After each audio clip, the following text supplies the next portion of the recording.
Olá, hoje estamos aqui para falar um pouquinho dos elementos formais na música. Assim como nas artes plásticas, nas artes visuais, a gente tem elementos para constituir uma pintura, uma grande obra de arte, por exemplo, a cor, a linha, as formas. Na música também, para se constituir aí a escrita, né, da música, os autores comporem as músicas e também aí ter os elementos que envolvem tanto os instrumentos musicais como o próprio canto. Então a gente vai começar aqui, esse assunto não é tão recorrente na prova do Enem. O que é mais recorrente com relação à música são os gêneros musicais, né? O que é o samba, o que é o jazz, isso sim é mais recorrente do que falar especificamente dos elementos formais, tanto nas artes visuais quanto na música, não é tão recorrente na prova do Enem, mas dos gêneros musicais, isso sim acontece com uma recorrência bastante significativa. Então a gente começa aqui, né, dos elementos formais, a altura. A altura é a altura mesmo do som, né? Se o som ele tem uma baixa frequência, se ele tem uma média frequência, se ele tem uma alta frequência.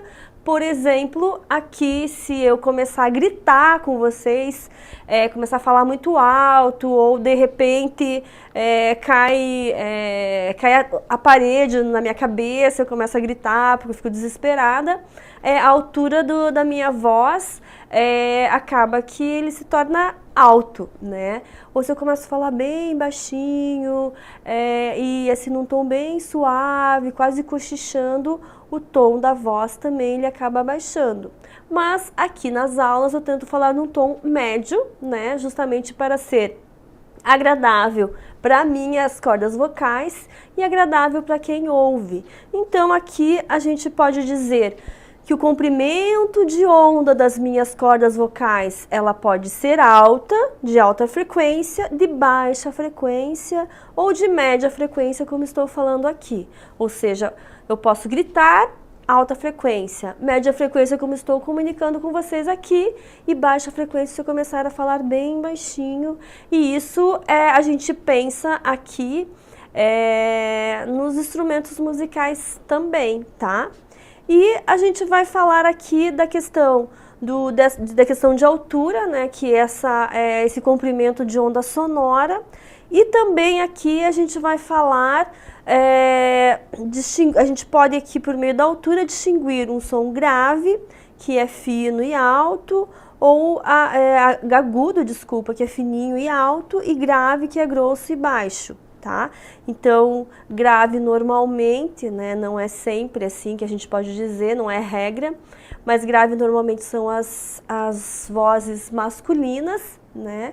E agudo a gente pode dizer que são as vozes femininas, tá? Que tem esse tom mais agudo. Claro que tem mulheres, né? Vamos pensar ali uma cantora, Cássia Eller, por exemplo, ela tem um tom bem agudo, Ivete Sangalo tem um tom assim mais grave, desculpa, né? As duas têm um tom mais grave, tá? Então, assim, normalmente, via de regra, mas não é regra absoluta, tá?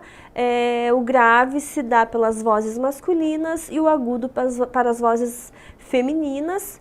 E para instrumentos musicais a gente pode pensar, por exemplo, o baixo. O baixo, né, numa banda de rock, ela tem um som, ela produz um som mais grave e a guitarra um som mais agudo, mais estridente, tá? E aqui a gente tem então os exemplos, né? Que o comprimento de onda na música grave, ele é mais espaçado aqui. E o comprimento de onda da voz ou do instrumento agudo, ele é pontiagudo e mais frequente, tá? Então, basicamente, isso seria sobre a questão de altura na música como elemento formal. Agora a gente tem aqui que a altura de um som musical depende do número de vibrações. As vibrações rápidas produzem sons agudos e os lentos são sons graves. Então aqui a gente mais ou menos já está ajudando a definir aqui, tá? Então o grave aqui é a frequência baixa, a gente tem essas ondas mais lentas, né, e mais espaçadas, né, e aqui a gente tem uma frequência mais constante, mais rápida. Então, basicamente, lembrando desse gráfico, vocês vão entender, assim, até os meninos aí, imagine a sua voz, assim, com essa frequência mais baixa, mais espaçada, as meninas com a voz mais aguda, com essa frequência mais rápida. Outro elemento aqui formal é a duração, né? Quanto tempo um som permanece nos nossos ouvidos. Até a gente pensa, nossa, fulano ou aquela música tem um som muito estridente, muito agudo, parece que ela não sai dos nossos ouvidos, né? Então, a duração é o tempo que o som permanece nos nossos ouvidos, a gente fica com aquela sensação, tá? E esse aqui, então, a duração é se o som ele é curto ou longo, tá? E aqui a gente tem um gráficozinho bem interessante, né? Que a gente tem aqui, que a gente já viu a altura. A altura pode ser o grave, que é um pouco mais espaçado, ou o agudo, que é mais frequente, tá? E aqui a gente tem a duração. Se ele tem uma duração assim, que começa e termina, uma duração média, ou uma duração que vai até o finalzinho sei lá, do instrumento ou da música ali. Então, duração literalmente, aqui a gente pode pensar que seria, então, literalmente, o que significa a duração, que é o tempo que um som, ele permanece no nosso ouvido. A altura é se o som é agudo ou grave, se ele tem alta frequência ou tem baixa frequência ou média frequência. Então aqui a gente já consegue ver que pelo próprio nome desses elementos formais, ele já literalmente significa realmente isso. Temos aqui também o timbre, né?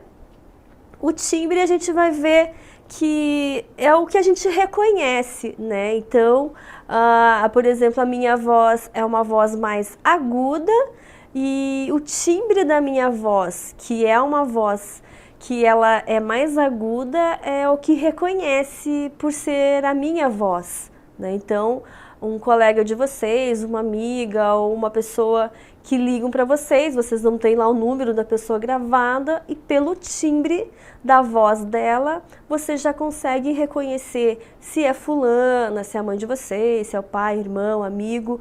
Então o timbre é o som da cor, como está escrito aqui no slide.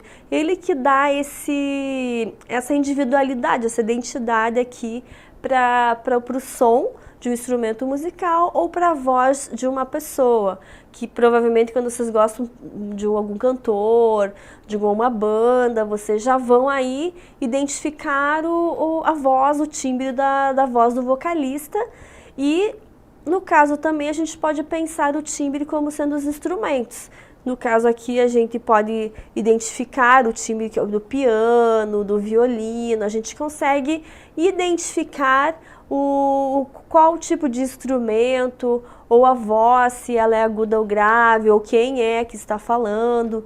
Então aqui é a cor do som, é a que dá a identidade para cada uma delas, ou seja, o que dá a graça para a coisa mesmo, né? Então não é a coisa que é todo mundo, mas a gente vê aqui que é a coisa mais individualizada. Isso que é bacana aí da gente pensar a questão do timbre.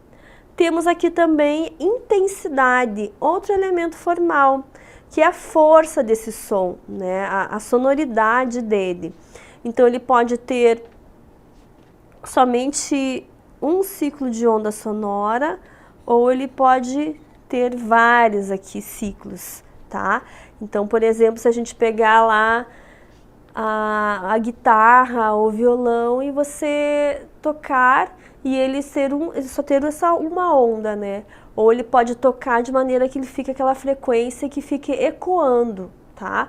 Então, por exemplo, até se a gente for um cânion, por exemplo, e a gente grita e ele ecoa a nossa voz, ele vai dando essas, no caso, esse segundo exemplo, as várias ondas sonoras, né? Esse ciclo que é longo. Então, é a extensão, é a repetição aqui de um dado de uma dada intensidade aqui, seja da voz ou de um instrumento musical, essa repetição que no espaço, né, ele se reverbera aqui, tá? E a gente vê aqui que é uma propriedade do som que permite ao ouvinte distinguir se o som é fraco, de baixa intensidade ou se ele é forte. E aqui a gente até pode, né, eu coloquei um exemplozinho interessante aqui que fala da questão dos decibéis, né, o quanto de decibéis tem, por exemplo, pessoas conversando, o do avião que está no alto aqui, que realmente é muito intenso, a banda de rock que fica aqui bem numa altura até maior do que permitida pelos fonoaudiólogos aí, né? E otorrinos também. Então a gente tem aí cada tipo de som. Então veja que interessante isso, né? Que a gente fala do som, da intensidade do som. Não, a gente não só relaciona música, né? A gente não só relaciona banda, instrumentos musicais, o canto, mas a gente se relaciona também, e que é algo inevitável, que a gente está o tempo inteiro aí sujeito a vários tipos de sons, com vários tipos de frequência, enfim. Os nossos ouvidos, eles estão às vezes o tempo inteiro até agredidos mesmo, porque são vários sons que todo o tempo a gente está aí exposto, está sujeito no nosso dia a dia, até mesmo em casa. Se você não sair de casa, você vai estar sujeito a essas interferências aí. E o bacana até é que tem numa vertente aí da música contemporânea que se aproveita muito desses sons, né, esses sons do cotidiano, até para inserir na produção da música, na composição, enfim, no arranjo. E também interessante que até tem uma vertente aí de uma profissão, né, que no cinema é muito recorrente, em novelas, enfim, seriados, que existe o produtor que capta esses sons da natureza, som de chuva, de batida de carro. Eles reproduzem esses sons para dar os efeitos sonoros em produções cinematográficas. Então é bacana que até mesmo os sons que nos incomodam pode ser a profissão de alguém aí futuramente. Quem gosta de cinema, gosta de trabalhar na área de som e imagem, enfim. Também tem aí uma profissão aí que vocês podem atuar, que é os efeitos sonoros mesmo que se tem, e que é uma profissão extremamente valorizada no cinema aí, porque você precisa desses sons do cotidiano inseridos aí para dar um impacto maior aí para o público, para uma dada cena, né? E a gente tem aqui a densidade como outro elemento formal na música, tá?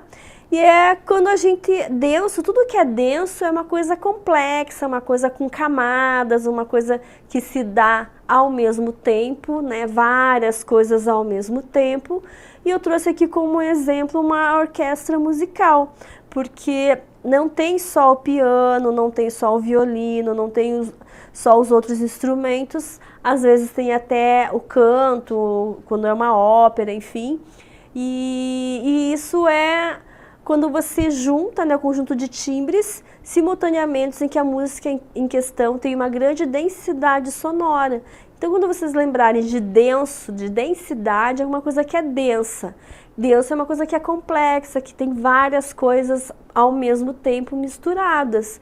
Então, aqui pensando na música, a gente pode aí ter como exemplo a orquestra, que no caso tem essas gamas de sons tocando às vezes sozinho e às vezes simultaneamente. Quando é o auge, são quase todos os instrumentos, né, que até arrepia quem está ouvindo, que emociona, né, para quem gosta. Então, densidade tem a ver aí com essa complexidade de elementos aí que se repetem e que estão todos juntos, né? Então, são timbres de vários instrumentos musicais que compostos criam essa densidade, criam essa complexidade. Então, bacana e fácil aqui até da gente entender, porque a música, essa parte dos elementos formais, e até quem é formado mesmo em música, precisa ir, para você entrar, por exemplo, numa escola de belas artes, para estudar música, você já tem que ter no mínimo, em algumas escolas, né? Você tem que ter no mínimo uma formação aí de no mínimo 7 anos, já ter assim, 7 anos de formação musical para poder ingressar numa faculdade de música.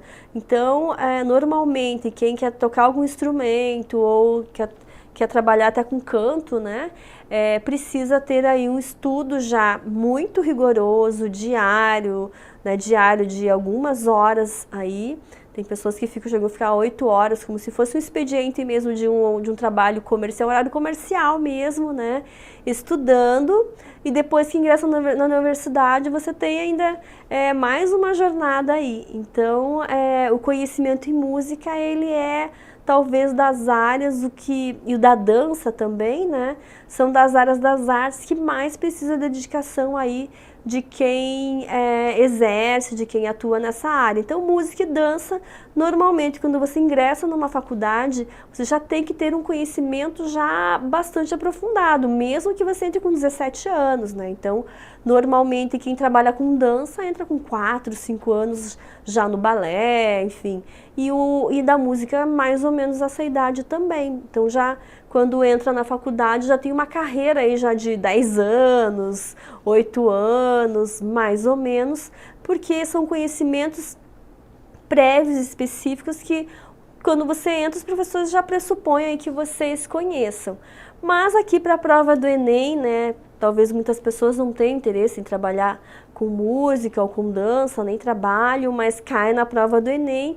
É importante que esse conteúdo aqui desses elementos formais, que não são tão recorrentes, tá, na prova do Enem, mas acho que fica um pouquinho mais fácil de vocês entenderem, né? Então, falou em densidade, lembrem dessa complexidade de timbres, né? Vários timbres ao mesmo tempo. Lembre de uma orquestra musical. Então, acho que vai ajudando aí vocês a memorizarem e relacionarem aí, para vocês poderem ter aí uma relação mais fácil e o estudo mais simplificado aí, né? Que o objetivo nosso aqui é de simplificar a vida de vocês e não complicar, tá? Então, a gente tem um outro elemento compositivo aqui, né? Que é o ritmo. Então, o ritmo também aqui é importante na prova do Enem, tá? Ritmo é algo que eles gostam bastante aí de pegar no pé e cobrar bastante, tá? E a gente tem o ritmo, e o ritmo também a gente vai identificar que estilo musical que é, tá? Então, a gente pode pensar aqui que tem o ritmo musical que é de samba, que é um jazz, que é um rock, né? Então, a gente vai, por exemplo, o jazz, a gente lembra do saxofone, o rock, a gente lembra da guitarra e lembra do baixo, por exemplo, da bateria, né? E o samba, sei lá, a gente lembra do pandeiro, por exemplo. Então, é bacana que a gente mais ou menos lembra, né, assim, até mesmo do senso comum, enfim, a gente vai se relacionar com os instrumentos, né? Isso ajuda bastante. Então, o ritmo acho que é tranquilo, porque mesmo que, eu nunca ouvi jazz, ou não gosto de jazz, odeio samba, mas de alguma maneira, em algum momento, vocês já ouviram samba, o pai, a mãe, vocês têm algum contato aí com esses ritmos musicais e que é ali familiar a vocês já relacionam aí.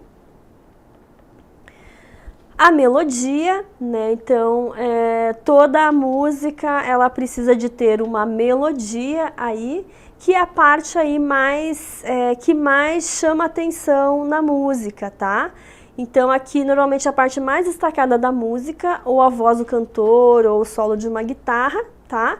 Então, sempre que você ouvir um solo, né, uma música solo, as notas tocadas individualmente, você está ouvindo uma melodia aí.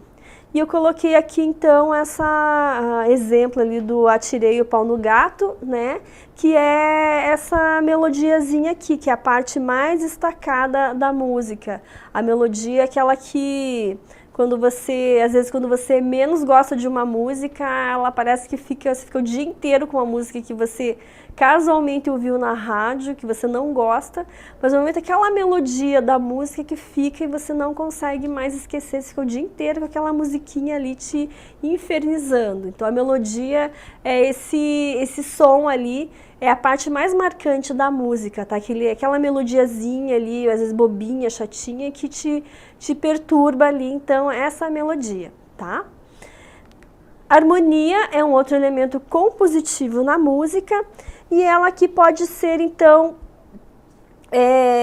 definida aqui como a relação vertical das notas musicais que são executadas simultaneamente, tá? E a concepção harmônica tradicional tem regras, então, e sistemas que têm com base na herança medieval, então veja como é bastante antigo aqui. Assim como nas artes plásticas, a gente vê que se tem aí um interesse grande, né, pela harmonia, pesquisa em música também é muito grande aí. E na harmonia a gente tem então aqui que o conceito mais recente é a harmonia funcional, tá? Que um determinado acorde, um conjunto de harmônico de 3 ou mais notas, possui aí uma função que depende de sua relação com os demais acordes da estrutura harmônica. E a gente tem aqui então a harmonia junto com a melodia, junto com o ritmo, e que tem relação aqui com todos os outros, tá? Elementos formais. E a gente vai, na verdade assim, a junção, né? Porque na verdade a harmonia ela tem muita relação com a composição musical, tá? Que o compositor ele vai buscar juntar as notas e vai buscar com que elas tenham uma relação harmônica entre elas, ou não, né? Assim, se a gente for pensar em alguns compositores contemporâneos, eles podem buscar ali desestruturar, eles podem buscar evitar essa harmonia entre as notas musicais. Então, normalmente, né, o que se conhece tradicionalmente, então desde o período medieval, lá da Idade Média, é de que eles buscam então essa harmonia entre uma nota e outra, ou seja, a sintonia entre elas. E agora, para a desconstrução, para a inovação, existiram alguns músicos e compositores que desconstruíram essa harmonia, então, e que no caso para nós soa como estranho, como diferente, que causa como ruído ali, é justamente porque ele foge esse conjunto harmônico que estamos normalmente acostumados e que as músicas no seu geral ainda seguem essa regrinha aí, tá? Um outro elemento compositivo é o tom, né?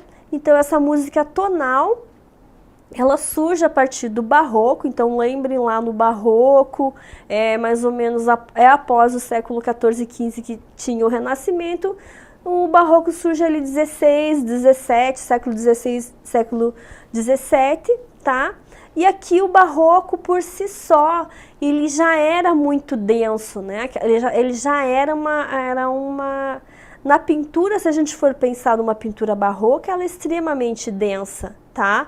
E o barroco, então, na música não é diferente. Ele também segue essa densidade e ele vai usar, então, todas as 12 notas musicais e obedece aí regras rigorosas das funções harmônicas. Aí, então, a gente vai ver que no barroco ele é o que vai aí inaugurar essa música tonal e ele tem aí, então, essa rigorosidade aí nas composições, ou seja, ele é rígido, ele tem essa composição completa, tá?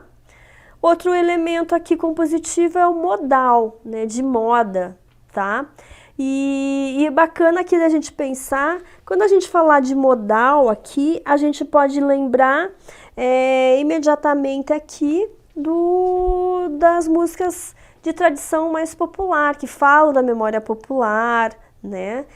Ele tem poucas notas, então a gente pode pensar aqui que o modal ele entra em contraposição ao tonal.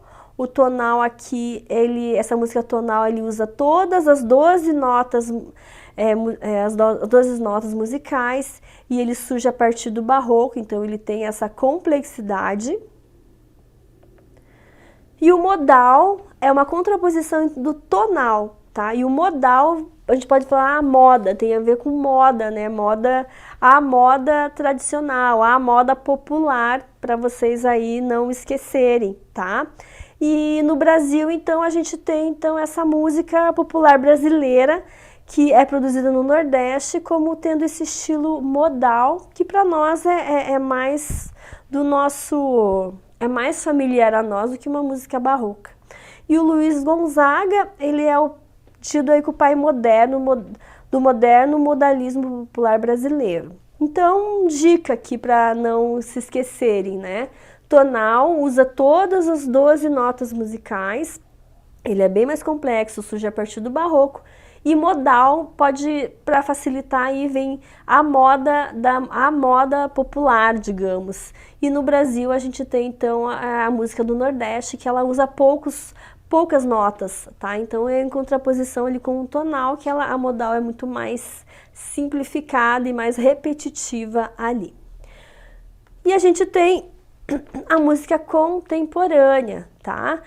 A música contemporânea, ela vai aí pressupor o rompimento dessas premissas renascentistas, da Idade Média renascentista, do Barroco e até mesmo do moderno, tá? E a música, então, contemporânea é a música feita nos séculos 20 e 21, feita após o movimento impressionista e os vários nacionalismos. Então a gente tem ali que ela começa já no período do modernismo, do pós-modernismo, e ela efetivamente se dá nos dias de hoje, e que ela foge um pouquinho dessas regras. A gente não tem mais, não tem como determinar que ela é modal, tonal. Ela vai aí desconstruir toda o estilo de composição, enfim, ela vai se modificar aí, ela vai inovar. E a gente pode dizer ainda que as músicas contemporâneas são aquelas cujo compositor se encontra ainda vivo na época do locutor, né? Se a gente for pensar aqui no movimento do tropicalismo, por exemplo, a gente ainda tem, né, Gilberto, Gil, Caetano Veloso, ainda que são, já tem seus 70 anos, mas eles ainda são atuantes, né? E a gente vai ver que eles promoveram uma mudança muito grande aí para a música popular brasileira, enfim. A gente vai ver que eles ainda estão atuando hoje, tá? Então, uma característica muito forte é que na música contemporânea, como são vários estilos e existem várias vertentes aqui, do popular ao mais erudito, então é importante a gente deixar claro aqui, quando eu falo de música, a gente fala da música mais popular, que é do senso comum e que não pressupõe uma formação acadêmica, e claro, tem as pesquisas mais eruditas, que são os pesquisadores que seguem uma vida acadêmica, e então por isso, por essa diversidade, a gente não tem aí uma uniformidade na música contemporânea, porque tem a música popular, tem a música erudita, tem os grupos, tem a pesquisa mais individual, enfim. Então não dá pra gente generalizar. Então pensou em música contemporânea, a gente vai pensar nessa miscelânea e essas várias tendências, não existe uma uniformidade, que seria no caso hoje que vivemos, tá? Século XXI também a gente fala de música contemporânea, assim como nas artes plásticas a gente fala de artes visuais da contemporaneidade, na dança, no teatro, a gente vive a contemporaneidade, e na música também aí segue essas várias tendências aí, não tem como uniformizar aí.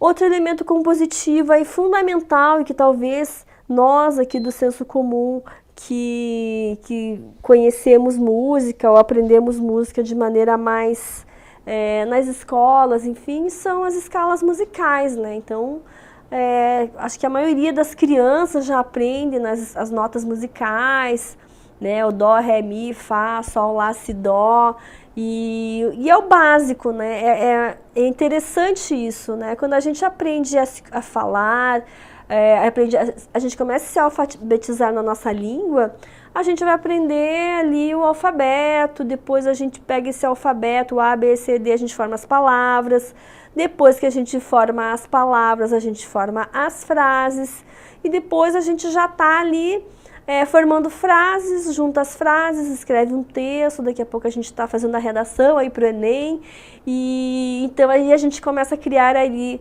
uma identidade, começa a impregnar a nossa escrita, os nossos textos aí autorais com os nossos pensamentos, as nossas críticas, os nossos elogios, a gente vai colocar ali pensadores que nos influenciam positivamente, a gente vai criticar alguns deles que a gente não concorda, é assim com a música, né? Então, se a gente pensar aqui que as notas musicais são as sílabas,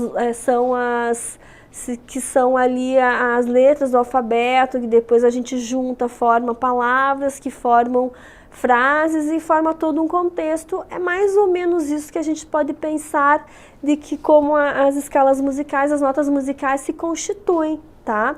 Elas se juntando formam aí grandes textos, que na verdade são textos que daí são traduzidos aí pelos músicos. Basicamente aí como o poeta usa da nossa escrita, né?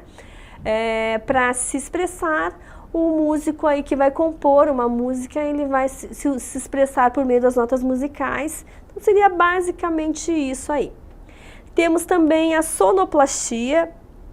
A sonoplastia, talvez alguém aí se interesse, tenha interesse em trabalhar nesta área, seria essa atividade artística e técnica que usa dos recursos sonoros, como eu já comentei com vocês aqui, né? Que pode ser músicas, pode ser ruídos, pode ser efeitos sonoros e que são usados em espetáculos teatrais, filmes, programas de rádio, televisão. Então a sonoplastia é uma profissão e até mesmo assim, numa apresentação musical precisa do sonoplasta, sim. Então, para qualquer apresentação de dança precisa um sonoplasta, de teatro precisa do sonoplasta, algumas performances na área de artes visuais precisa do sonoplasta e uma apresentação de uma banda de rock ou de um cantor de ópera precisa de um sonoplasta também. Então veja como a sonoplastia ela é uma área aí bastante ampla, então às vezes a pessoa não é músico, né, assim, de formação, mas quer trabalhar nessa área, é uma profissão aí bacana, mas que de repente gosta de música, quer ficar próximo, mas não é músico, né? Então aí tá aí uma dica aí de uma profissão interessante e que ele pode então aí produzir esses efeitos sonoros, às vezes causar uma dramaticidade, a hora que entra um personagem, ele coloca uma música que identifica o personagem. Então são esses efeitos, com essa perfeita harmonia entre som e imagem, entre som e a cena acontecendo ali. Outro elemento compositivo a gente tem estrutura, que a forma é o desenho ali da música, né? Então a gente tem ali toda a estrutura da música, como é que ela se compõe, como é que ela se estrutura. Tá? Então, como é que um texto se estrutura, por exemplo, vamos pensar aqui na prova do Enem, a redação de vocês ali, né? A estrutura é que normalmente a redação tem um começo, tem um meio e tem um fim, né? Então, você tem uma introdução, apresenta contextualiza, depois você se aprofunda ali, e que é o desenvolvimento da ideia, né? E depois sim a finalização. Então você meio que na música também é da mesma forma que é na redação, que tem esse começo, meio e fim, tá? Então toda a escrita normalmente tem esse começo, meio e fim. Na música também tem esse começo, meio e fim. E a gente vai dizer aqui que a música, as formas musicais podem ser expressas com símbolos, gráficos ou letras do alfabeto, né? Então pode ser aqui, a estrutura pode ter essa configuração, tá? O A e o B, daí você pode, numa segunda parte da música, alternar A, B e A, daí numa terceira parte da música ela pode ter uma forma de conjugação A, B, A, B. Normalmente essas formas se repetem ali. Tá? E interessante aqui que eu trouxe um exemplo aqui, que as formas musicais, então, elas podem ser unárias, que pode ter essa parte A, e a parte A se repete a mesma melodia, enfim, tá? Então, ela sempre a mesma melodia, a mesma ideia musical, que na parte A é de uma maneira, e na parte ali, na segunda parte, repete novamente aqui. Binária ela pode ser aqui a primeira parte, tá? E a segunda parte B, que é diferente. Então, unária é quando há uma mesma estrutura, a mesma forma, ela se mantém na primeira, na segunda e na terceira parte. Binária é quando ela é totalmente diferente aqui, tá? Trouxe os exemplozinhos para que vocês podem dar uma estudada ali. E a ternária é quando você alterna primeiro o A, depois o B e o A, enfim. Daí você tem é uma repetição entre o A ali, né, na primeira e na terceira parte, e o B se diferencia ali. E o que mais seria de contraste, então, seria o binário, né? Porque o A e o B, então fica muito evidente esse tipo de formas musicais que se diferenciam. Então aqui também bem tranquilo, né? Mais ou menos vocês prestarem atenção ali se a melodia se repete em toda a música igual, ou se a primeira parte é de uma maneira, a segunda de uma outra maneira totalmente diferente, ou se a primeira parte é de um jeito, a segunda muda totalmente e a terceira é igual à primeira. Então é bacana, prestem atenção aí, façam esse exercício aí quando estiverem descansando ali dos estudos de vocês. Pegue uma música que vocês gostem muito e percebam se ela é da forma unária, binária ou ternária. Fica um exercício aí que provavelmente na prova do Enem vocês não vão esquecer mais. Então, um exercício gostoso, né? Pegar uma música que vocês gostam e fazer esse exercício aí. Façam esse exercício de estudo, né? Se alguém falar, mas você não está estudando, está ouvindo música, assim, não, estou estudando aí para a prova do Enem, porque isso faz parte dos meus estudos. Então, veja que bacana aí uma sugestão de estudo que é até prazeroso aí. E até vocês podem sugerir para os amigos de vocês aí para observar essas diferenças, tá? E a gente tem aqui os gêneros, né? Os gêneros musicais, e a gente tem vários gêneros musicais diferentes, né? Que a gente tem esse erudito, que é o clássico, que é o que a gente acha até às vezes que é mais chato, assim, né? Porque são dessas músicas mais clássicas, mais tradicionais, que a gente tem aí o Mozart, o Bach, o Beethoven, o Chopin, que são os clássicos que a gente mais conhece aí. E a gente tem aqui o popular, que é a partir do século XX, né? Por isso que a gente chama de música pop. Então, que estilo é a música de fulano? É pop, porque vem de popular, porque ela não é voltada para um público específico. Tanto é que uma música erudita, uma apresentação de música erudita, ela exige um teatro adequado, com uma acústica adequada, as pessoas vão lá e se concentram, então precisa desse silêncio, dessa contribuição do público em ficar em silêncio para que a apresentação aconteça.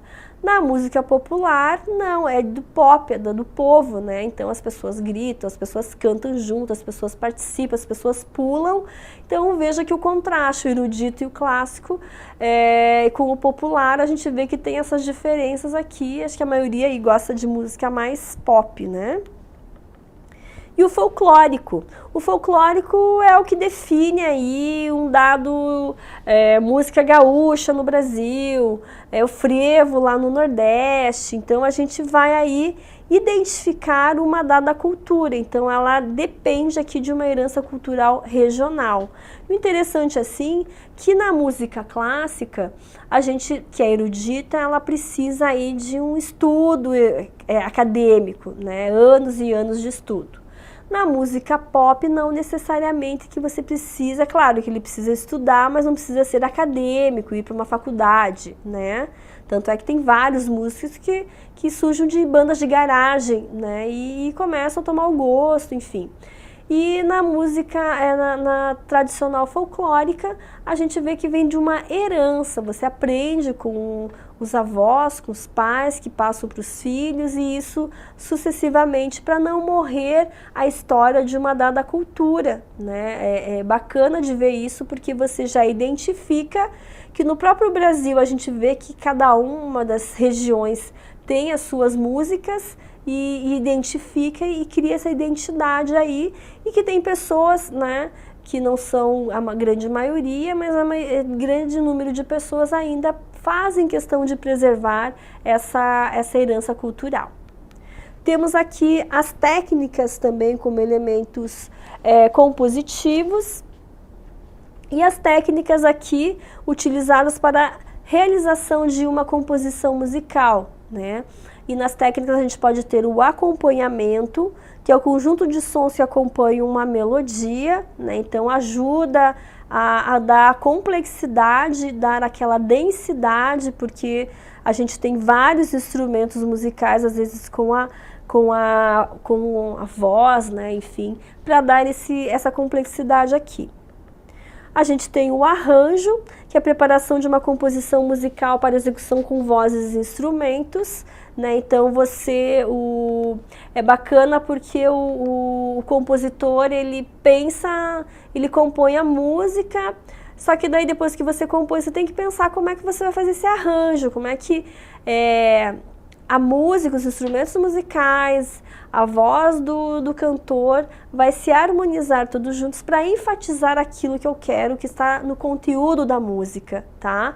Então você vai testando, agora vem o violão, agora vem a guitarra, agora vem a bateria, agora vem a voz do cantor, enfim.